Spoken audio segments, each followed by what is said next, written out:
No, I've let that one Mediate pass. this, bitch.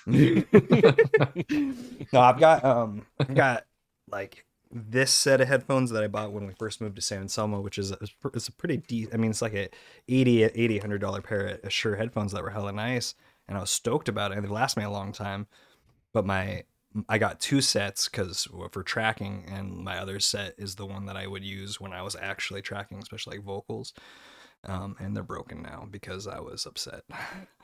Like, so these are the ones that last. The other ones, well, it's let me rephrase. They actually work, but they're taped up for one side, which actually works really well when you're singing. It's Clayton so customized. it's Clayton customized big time. But Oh, it's funny because dude. because of the way that it sits, it actually sits a little bit off your ear, which is as a singer, that's what I need to be able to hear myself like with one headset off. So ironically, I broke my headphones and then made them better for the purposes that they were supposed to serve. So I don't know, Clayton customized. I'll Did take you it. just think of that right now? The What Clayton thing, customized? AJ? Oh, Or whoever said it first? uh, That term has been around for a minute. mm, Oh, okay. I was that gonna say one that's pretty good that you just thought of that. that That is was with Nick, right? that is a Nick Serace, who's my music partner from the time, and actually my music partner again.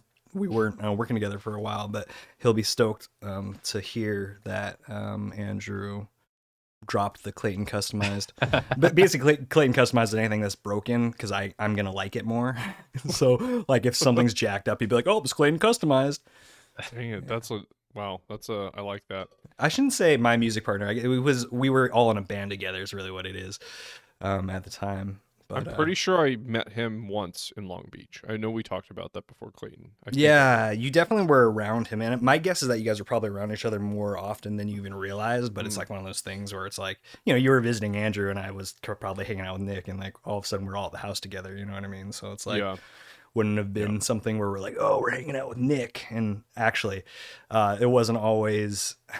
There was always a little tense when Nick was around too, because I don't know. I always felt like there was tension between Matt and Nick, and maybe it was Oh, my really? own. Yeah, I mean, it might have been my own like projection because I was working with both. Like they were. Matt and Nah. Nick were both the guitarists for my Meh. two different projects. Okay, Andrew, I'm glad that Oh, you're got it. because I've always Okay. wondered for years whether it was my feelings or like if I felt like it was like that way or not because I was paranoid. But I definitely always felt like I was like bringing my two girlfriends around each other. You know what I mean? It was not.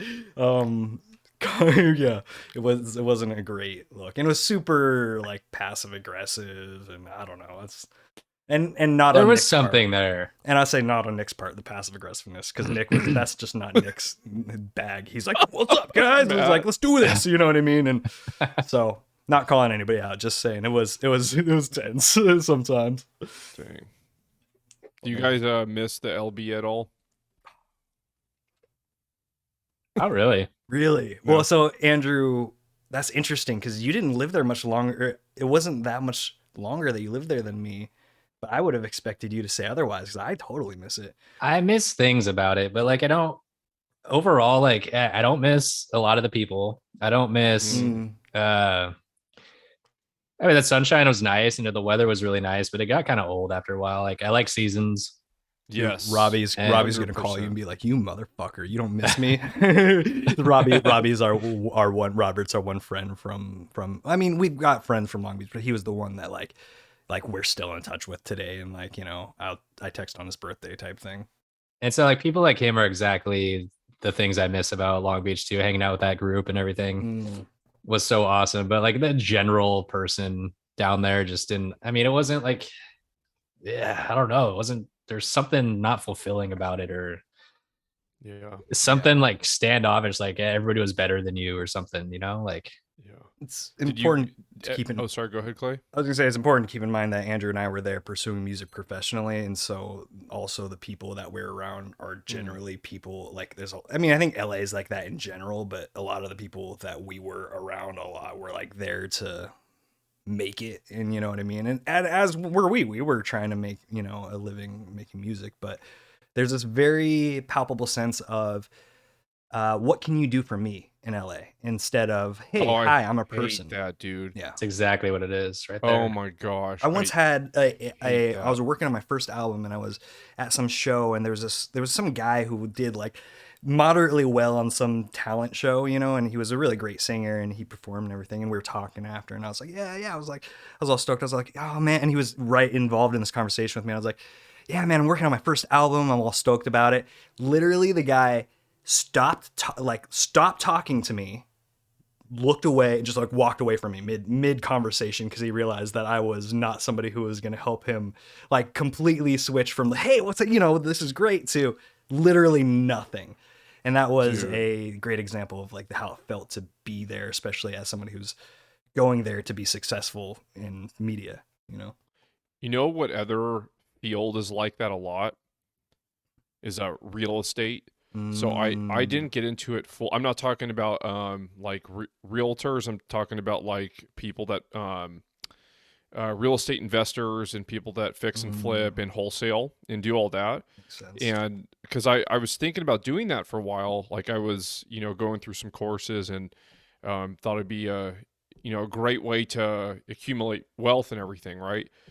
But after like a few months of kind of studying all this stuff, I was like, I can't do this. Like the whole mentality there, it's like, what can you do for me first? So just to kind of give you an example, it's like they have all these real estate groups where you can like meet up and talk to people, and you know, you can work on like deals together and stuff. So it sounds great, but it's the whole thing in the beginning, it's like you're kind of supposed to find a mentor, but the idea is that you have to go to them with something for them first.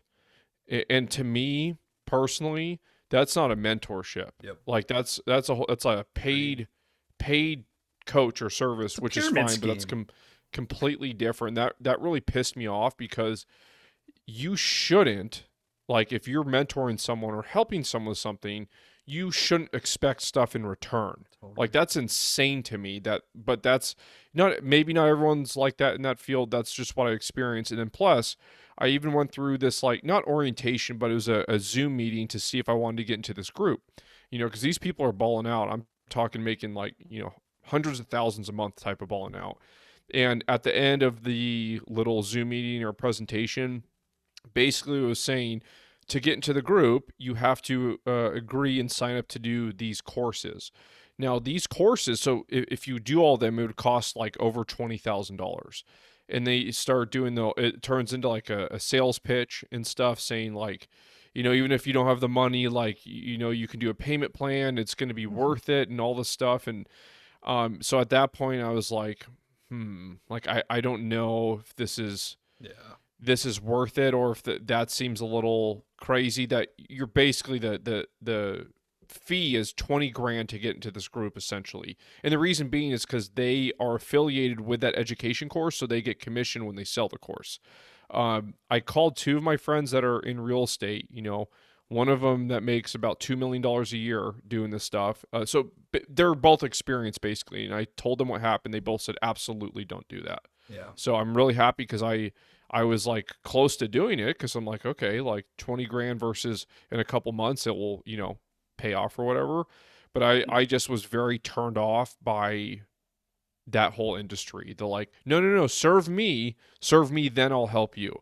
And I understand the idea behind it, but like my background is just so much different than that. Yeah. Like, people that helped me, like when I was pursuing my career, like they didn't like ask for stuff like, oh, give me money, like, type of thing, you know. And like, same thing when I was helping other people, you know, obtain the career, I didn't ask them to all this crap. I don't know, it really just frustrated me. It reminded me of that when you were saying how it's like that in music. So Yeah, it's nuts out there. It's nuts, man. yeah. So anyways, though, do you guys want to get into some fitness focus, some Friday debrief action? Friday Debrief. Friday DB. Friday. Was that a French accent? What was that, AJ? That was the Aj accent de Aj. Can you do that one more time? Can I hear it again? Can I put you on the spot and hear it? Friday DB. D-beep? DB, just DB, Friday DB. Oh, It all rolls off the tongue pretty well, Friday DB. Gotcha. Friday DB. Friday Friday DB. DB. I like The it. Friday I like it. DB. We should change the name to DeBeef. The beef. Yeah, but then Arby's is gonna come for us. Oh, yeah. We have you guys. We have mission driven meat. I don't know. Shut up. But I'm excited to talk about this, so because Clayton, you started talking about it yesterday, not even doing it intentionally, you said. So I'm really excited. So let's get right into the topic today, and that is why you should use auto regulation in your training. Now, if you heard the episode, the previous episode, which was what, 94? Was that 94? Yep. Yes. 94. Clayton was talking about how he goes about training, and in a sense, he does auto regulation in his training. So I just got pretty excited. I essentially do the same thing now as well, but we're going to go into it a little bit deeper today. But before we get into this, let's kind of loosely define what auto regulation even is, at least in terms of resistance training. So what it is, it's a focus on providing yourself with the ability to adjust the intensity or volume of your training. Okay. So when I refer to intensity, this is something to keep in mind too, because people use intensity in different ways when they say it. So there's two definitions that we're going to talk about right now. The first definition of intensity, it is exertion, like how hard you push yourself. So if you heard someone at the end of the workout say, "Oh, that was an intense workout," they're referring to the exertion, like how hard it is. The other definition, now this would come more from the strength world. So this could be like Olympic lifting or powerlifting. They, or at least some of them in that area, they refer to intensity as the weight on the bar expressed as like the percentage of your 1 rep max. So for example, if you were doing a day where you were squatting 90% of your 1 rep max, that would be considered high intensity. So it can mean both of those. So I just wanted to make sure that you would keep that in mind. Now, auto regulation, it's not a workout routine or a training program, but instead it's a way to approach your workout or your training, which I absolutely love. So it embraces the individual's readiness for the training that they have ahead. So obviously, this is going to take into account how tired you are, how fatigued you feel, how sore you are, etc., which again, I absolutely love that. So essentially, auto-regulation is embracing how you feel in that exact moment versus more of what like a program would just tell you to do. Now, it's optimal, in my opinion, it's an optimal way to self-monitor. And this could be, even if you're an elite athlete, this can be the everyday person. And I would say all the way down to maybe an intermediate type of recreational lifter. I'll get into why a little bit later on, why beginners maybe auto-regulation isn't for them. That's debatable, but we'll get into that a little bit later. But before I confuse anyone anymore, let me illustrate a personal story. I'm sure you guys have heard at least pieces of this before, where auto-regulation would have been a better tool for me to personally use than just following a standard training program. So when I became a new dad, so this was, what was that, over 4 years ago, after my daughter was born, she slept really poorly, which is, pretty standard for most babies for a while, but she slept poorly for a very long time. And my wife and I, we were waking up, sometimes 10 times a night. So sleep was terrible. I'll just put it that way. And I was still going into the early morning CrossFit class, and still, I didn't want to change my schedule. I was just like, okay, I'll just, toughen it out, which was probably a bad idea. And my nutrition was, I would say, on and off. I was doing okay for, the sense that we're in. I was always sore. I was always injured. I was always fatigued type of thing. Okay. And so, for example, I would go in and it'd be very normal in the beginning of a CrossFit workout to start with, say, like 5x5 heavy back squats at 80% of your 1 rep max, something like that. And then the last set maybe even being an AMRAP, just mean as many reps as you can possibly do.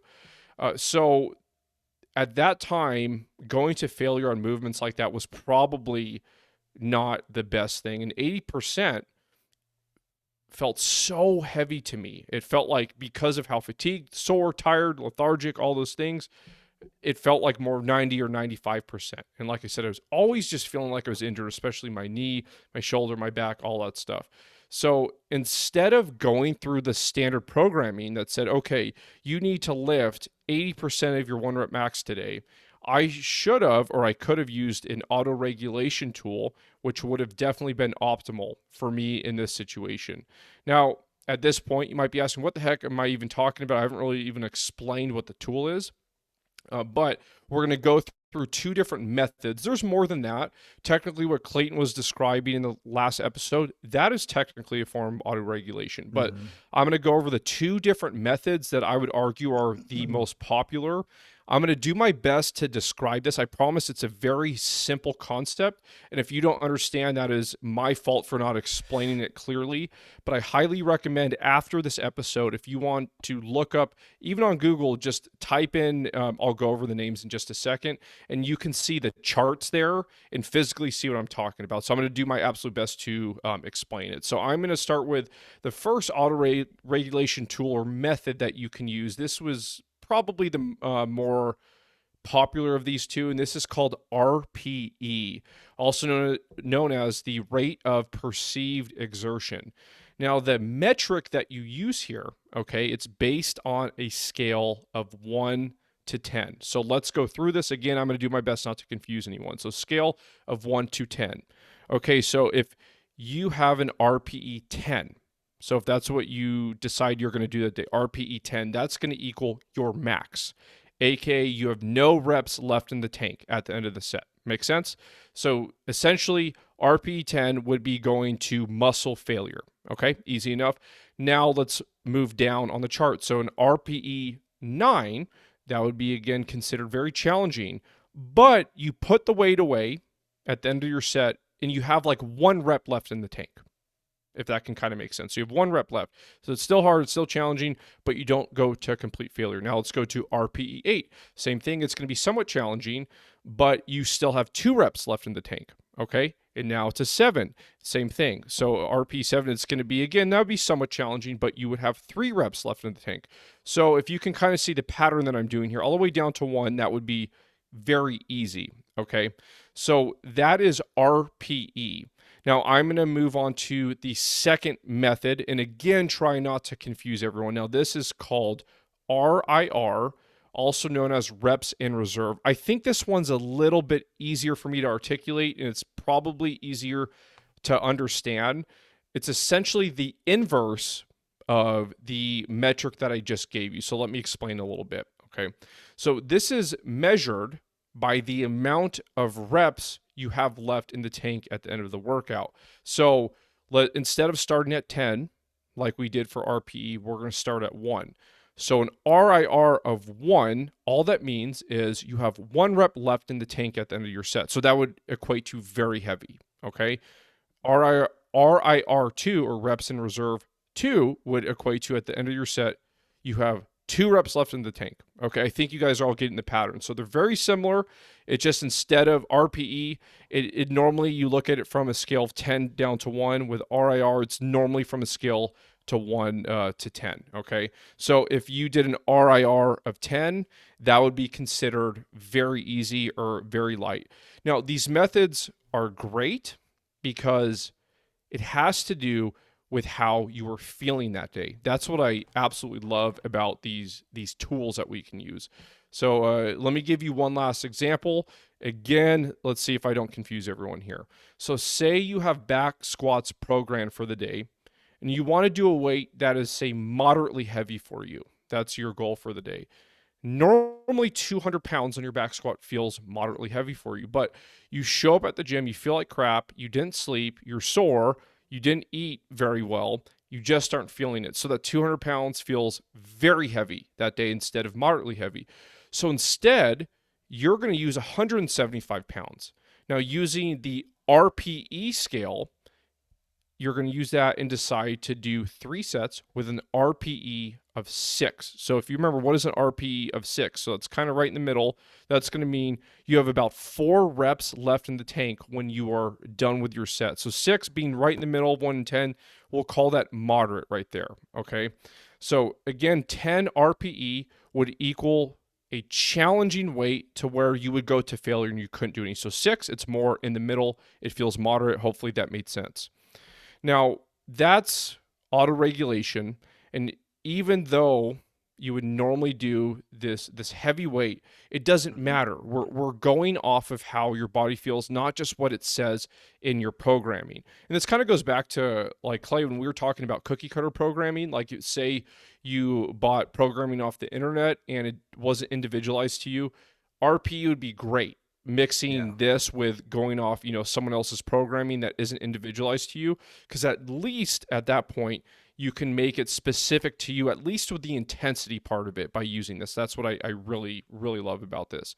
Now, some cons about this, okay, is some beginners to resistance train may struggle with this because it might be hard for them to accurately gauge how many reps they have left in the tank. How would you know that you are 4 reps away from failure on a lift if you haven't really lifted before? So I would say that would be one consideration. Sure, you might be able to learn in a short amount of time, but that's why in the beginning I said maybe an intermediate, that's a loose term, recreational lifter or above would benefit from this, unless you feel like you could you're someone that learns very fast and you take the time to, like, actually learn what it feels like to reach muscle failure or to be a couple reps away from failure. And then I would say the other con, people can use RP or RIR, as kind of an excuse for laziness. Like, people will definitely do that. Because if you're not honest, you're just going to make all these decisions based on emotions. And for example, have you ever told yourself, I'm really just not feeling it today? But in reality, you might have just been feeling lazy. You might not have been necessarily sore or fatigued, but maybe just feeling a little bit lazy. So if you want to try this in your training, here is what you can do in your next workout using the RPE skill. Again, this is very general, and this is just to give you an idea. You don't actually have to specifically do this. So here is a somewhat intense lower body session, okay? So you can program back squats doing 4 sets at RPE 7. So if you remember, 7 means we have 3 reps left in the tank, okay? RPE 7, somewhat hard, 3 reps left in the tank. Then you're going to move on to Romanian deadlifts, 4 sets at RPE 7.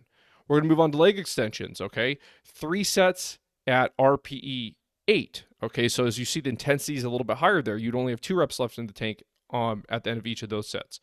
Then leg curls, 3 sets again at RPE 8, so pretty intense. Now we're going to finish the session with calf raises, 3 sets at RPE 9. So if you remember, 9 means very challenging, 1 away from failure. Okay, Clay, what do you have on this? Well, so if you're like me, and you think more abstractly and linear thinking is not kind of your bag, that's not really going to be very useful for you, because the specific examples Jake gave kind of require you to keep track of this. We can always practice and make it useful, don't get me wrong, but I have to approach it slightly differently, and I think there are a lot of people like me who are going to have to approach this slightly differently, in a more abstract, less linear, less concrete way. What I mean by that is what I practice myself and what I teach is a simplified RPE scale. So still a scale from 1 to 10, but my scale is 1 means that you're completely fresh, you're ready to go, you're ready for a workout. 10 being like you're not only are you tired, but you don't even want to look at me or another piece of gym equipment for like the next 24 hours. So on that scale of 1 to 10, as a trainer, and that's the key, right? I'm able to interpret for people, right? But as a trainer, I say, hey, what's your number, after explaining, generally what this RPE skill is, right? And the idea for me is that I would like to keep somebody in like the 6 to 8 range, 7 being like the number that I want people at the most, being that, like, if you think it's about 10 being like ultimately exhausted, and then it being, a step down from there with each integer. As a trainer, I want to keep somebody in that kind of seven-ish range, maybe up to an 8 or a 9, depending on how intense this particular person wants to go. That said, it still has the exact same problems that Jake is talking about with beginners, because a beginner is not going to necessarily, I even take a step back, forget about even whether a beginner can recognize how much they've got left in the chamber. There's a bunch of other factors going on, like, especially if in my situation, factors like people want to kind of tell you what they think you want to hear. You know what I mean? So with novice comes a whole set of potential hiccups with using RPE or any kind of auto regulation. To be fair, that doesn't mean that it's not an excellent skill to start practicing, regardless of the specificity and exactness with which you use it. For example, in your own workout, pretend you're somebody you've never practiced any of this. This is a brand new concept to you.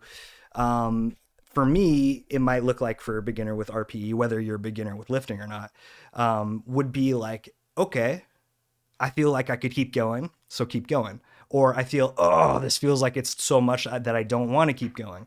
Okay, so stop doing that. So for me, it becomes less about RPE 7 or 8 or RAR 1 or 3, and more about using these skills to ultimately get the best workout that you can get in that moment. Because the reality is, if you're in a situation like Jake mentioned earlier, where you're just like exhausted because, you're taking care of your kid in the middle of the night, and then you're still getting up early for your workouts, is it going to do you any good to continue going as hard as you're used to going? And the answer, especially if you've been listening to Jake and I over the last however long, that the answer is no. It doesn't make any sense for you to keep going just as hard, because going softer and taking it a little easier can mean that you get a more optimal workout for where you are right at that moment, thereby making it almost asinine to try to make it the most intense workout you can, right? So taking the step back, forgetting about all the specifics, what we're talking about here is being able to decide for yourself when you're not with a trainer, or with a trainer is really the main thing. When you're not with somebody else, having the ability to say, okay, I can go harder right now, or having the ability to say, okay, I'm okay with not going as hard right now. And, if you can manage that aspect of lifting, RAR, RPE, scales of 1 to 10, they become tools in the toolbox, as Jake is talking about, or as we're talking about, rather than, anything you got to really break down and overanalyze, as I personally tend to do. And if you're like me, there's a value to subverting that overanalysis, and just kind of going with simplicity. So that's my two piece. So Clay, the way that you're describing it, I wanted to make sure I asked you, is this referring to each individual exercise, or when you're talking to clients, this is the outlook of the entire workout session? Thank you. What a great question. Yes. Yes, my answer is yes, because there's both those aspects, and they're both equally important, right? Because it's really, what you're asking is, are we applying this technique to the micro or the macro? And the answer is that you should be applying it to both, because, and give you a perfect example, go full macro. When you're sick, so many people want to keep working out because of this fear of losing progress. But the reality is that if you really take a second and look at it, you're going to be, in 2 weeks, you're going to be farther along in your progress if you take that time to recover from being sick than if you go in and try to work out while you're sick or while you're hurt. And you're going to probably make it worse for yourself by getting sicker or getting more hurt. So the right decision in that case is to not work out that day, right? As a trainer, that's what I would say. And that's what I do tell to my clients. So ultimately, that's like the most macro version of what we're talking about deciding exactly how much physical exertion is right for us. And then on the other side of that, as small as I'm in the middle of a heavy bench press, and I don't, I feel like my body could keep going, but I don't want to. There's another perfect example of there's a perception of exertion there that should be followed by an action that adheres to that feeling. You know what I'm saying? Right. It's like basically we're Right. just saying, it's a bunch of words today to say, take analysis, take a look at yourself, whether it's, in the macro or the micro, and ask what's right for me right now. Because the answer is usually not, well, I shouldn't say usually not. Rarely does one answer fit all. You know what I mean? The Right. answer to keep going is like hitting a screw with a hammer, right? And AJ, I thought of you when writing this and how much using RPE helps me. Because when we were kids and we worked out together, everything was RPE 10, meaning every set of bench press or curls to failure. Everything is to failure every set. So all 20 or 30 or whatever amount of sets we did that day, everything was failure RPE 10.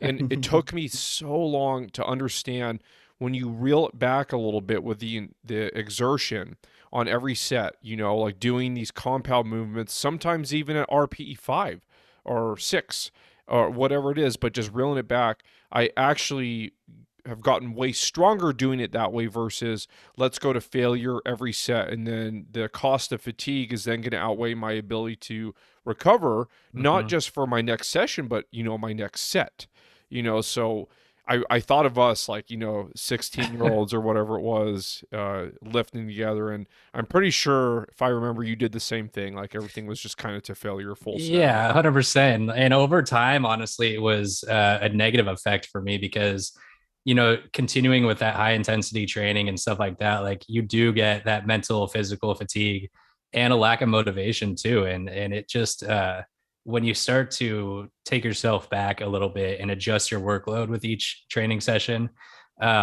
honestly, I've done that more recently than when we're talking about, way back in the day. But over time, it's been much more steady and reliable gains and success over time, just holding it back a little bit and honestly being true to yourself and knowing when you are being fatigued and engaging yourself that way. Yeah, it makes so much more sense to do it that way. And I've been researching a little bit the arguments versus doing it this way versus following an exact set program for athletes. And the argument, it does seem like there's favor going toward auto-regulation even for athletes because, athletes are obviously supposed to work out really hard or train hard, do all that stuff. But if you think about it, though, and I've wondered this a lot, Clayton, maybe you have too, because we talked about the NFL a lot the last couple months.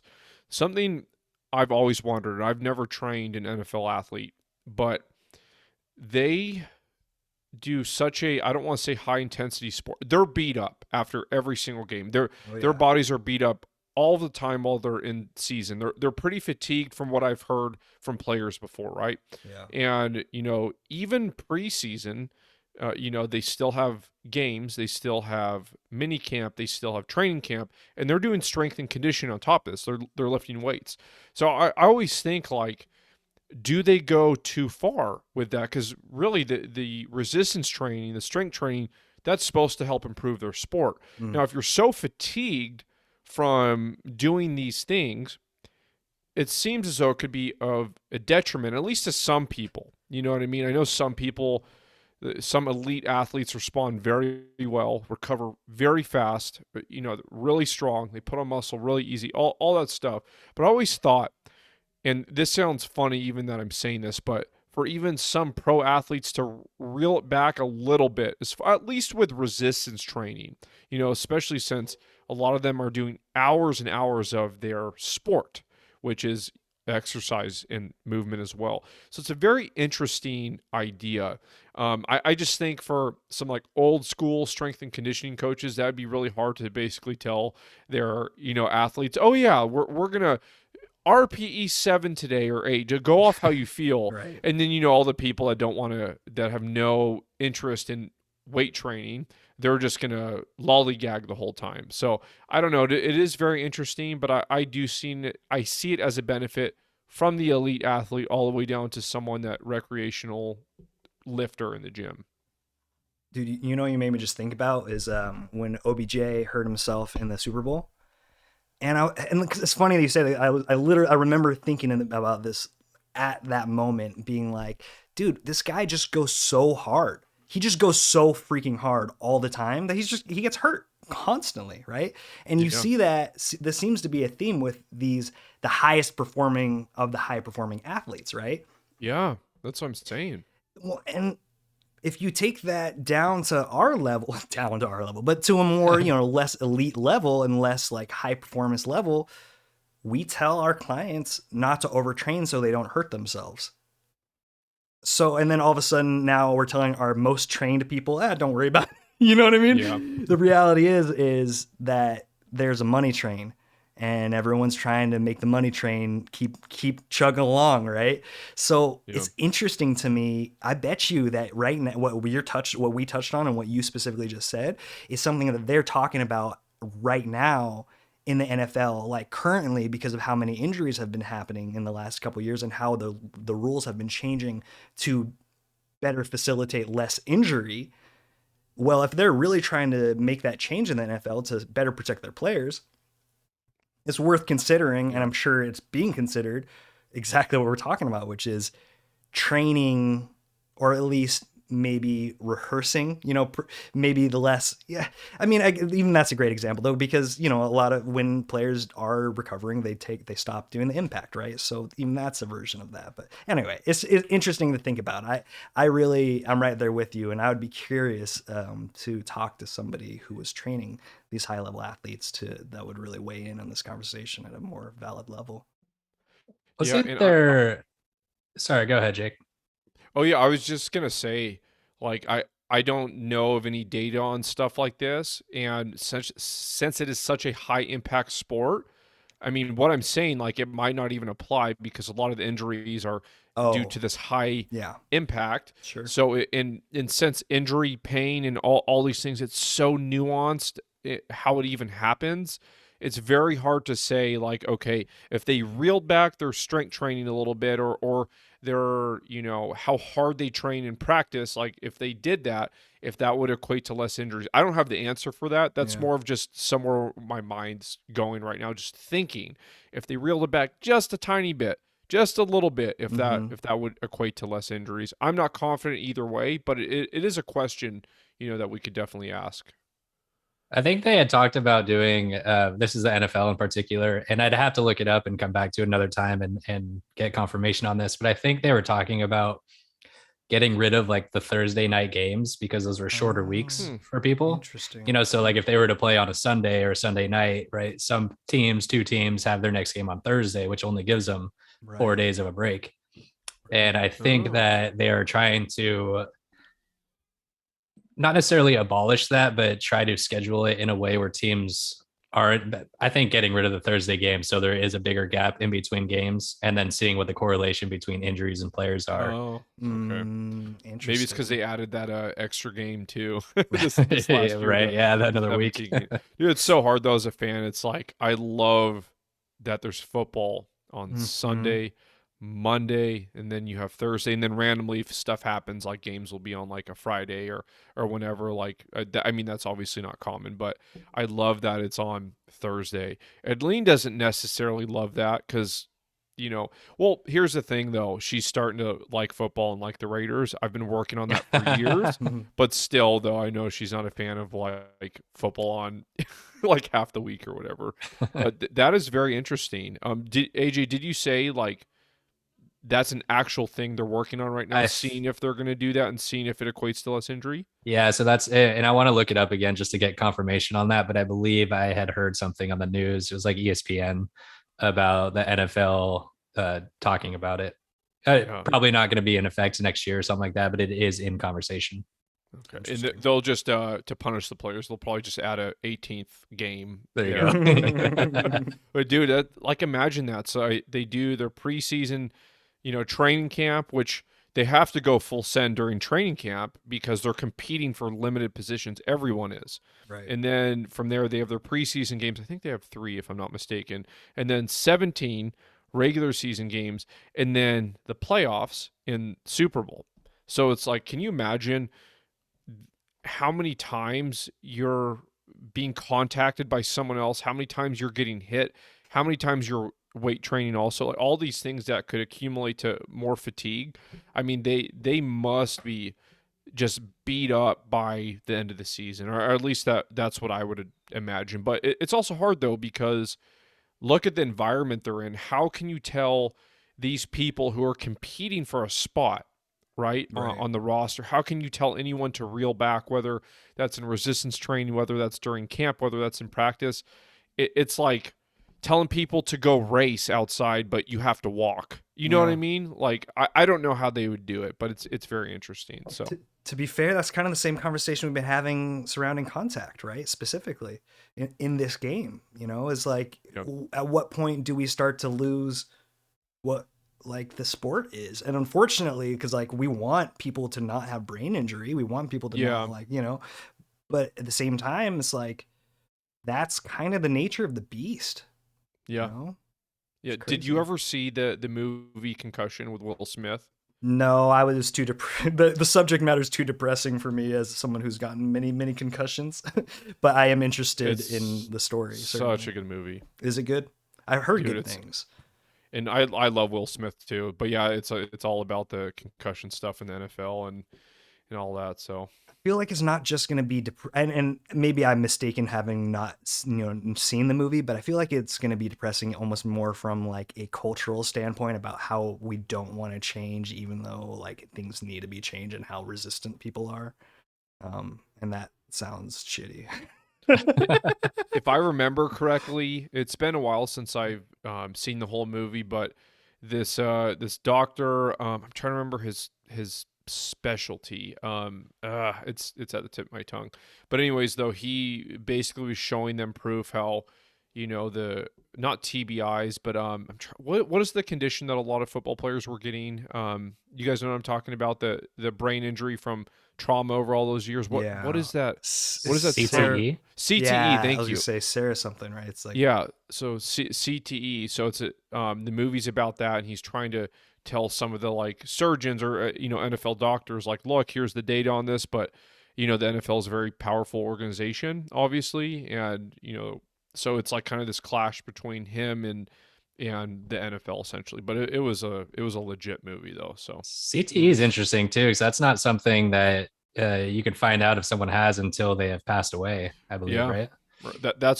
That's I don't know a ton about CTE, but that is what I had heard as well, that you can't see it until you get a scan after death. So if that's the case, that's kind of a tough one. So yeah.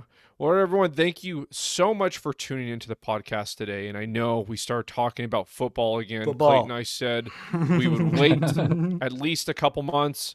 That wasn't the truth. We waited maybe a couple weeks, but regardless, thank you so much for tuning in. If you did find value in the content today, please subscribe to the show. You can find us on Instagram at Mission Driven Made, and you can also find us on Facebook at The Forum. And The Forum is an online fitness community. It's also free, where you can connect with other listeners of the podcast. And it's also a place you can go to ask any of us fitness-related questions. We'd be happy to assist you there. You're also going to see a link for it in the show notes.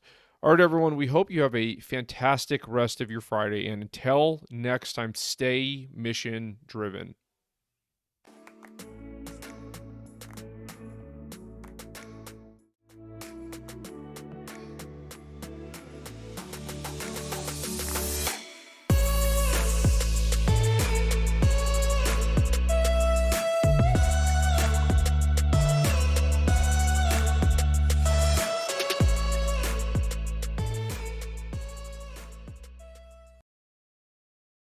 All right, Twitch friends and viewers, we're here for you for our daily live Q&A. I haven't yet to seen any chats in the chat, but if you have anything, now'd be the time. Jake, Andrew, and myself are here for you, as we always say. If you are listening off when we're not on air, reach out over the forum or IG, all that good stuff, or even a direct message over Twitch. But otherwise, stay mission driven, folks.